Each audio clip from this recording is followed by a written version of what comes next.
Сәлем достар, сіздер Лөмбе жинашнардың арнасындасыздар. Арнама тіркеліп қоңыраушаны басуға ұмытпаңыздар.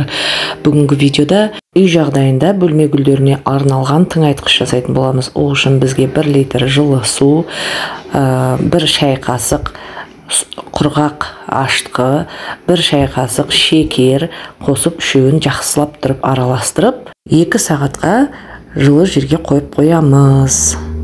Мен үшін ол 2 сағат уақыт, 2-2,5 сағат уақыт тұрды. Сіздер үшін 2 секунд қана, мінекей 2 сағат уақытымыз өтті деп есептейміз. Енді бұл дайын болған тыңайтқышымызды 5 литрлік сумен араластырамыз. Ол үшін мен 5 литрлік жаңағы баклажканы аламын, соның ішіне құямын.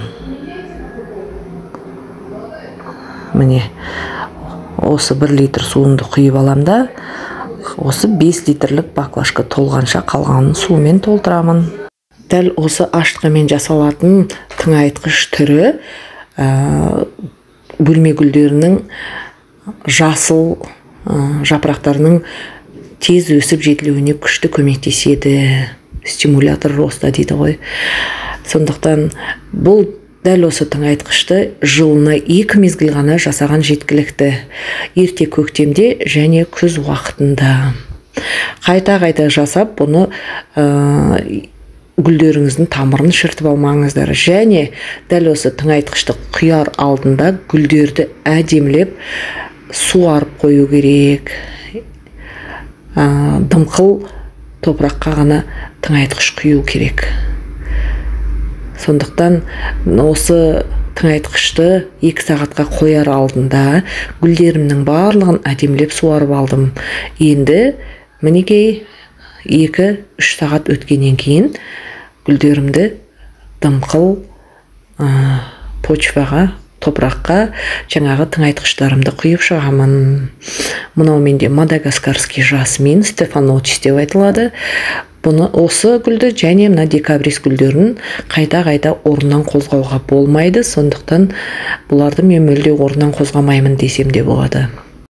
Менде мына жерде хамидарея, тюшин язык, замиокулькас, пацифилум, анториум, малачай, миля, глаксиния, қандай гүлдер бар?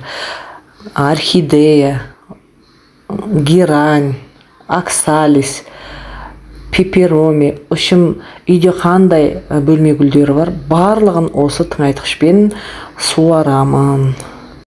Алдында басқа да әлеуметтік желілерге салғанымда шіркей қаптамай ма, түбі шіріп кетпей ме деген көп сұрақтар болды.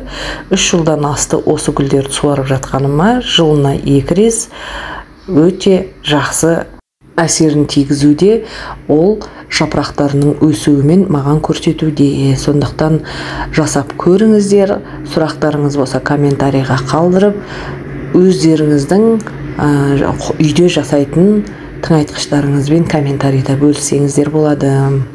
Достар, арнамда гүл күтімнен басқа да түскі және кешкі ас мәзірі, құрақ құрау, 3D жастықтары мен көрпешелерін құрауға тегін мастер-классым болады. Соларды жіберіп алмау үшін лайк басып, комментарий жазып, қоңыраушаны басуға ұмытпаңыз. Назарларыңызға көп рахмет. Келесі видеода кездескенше.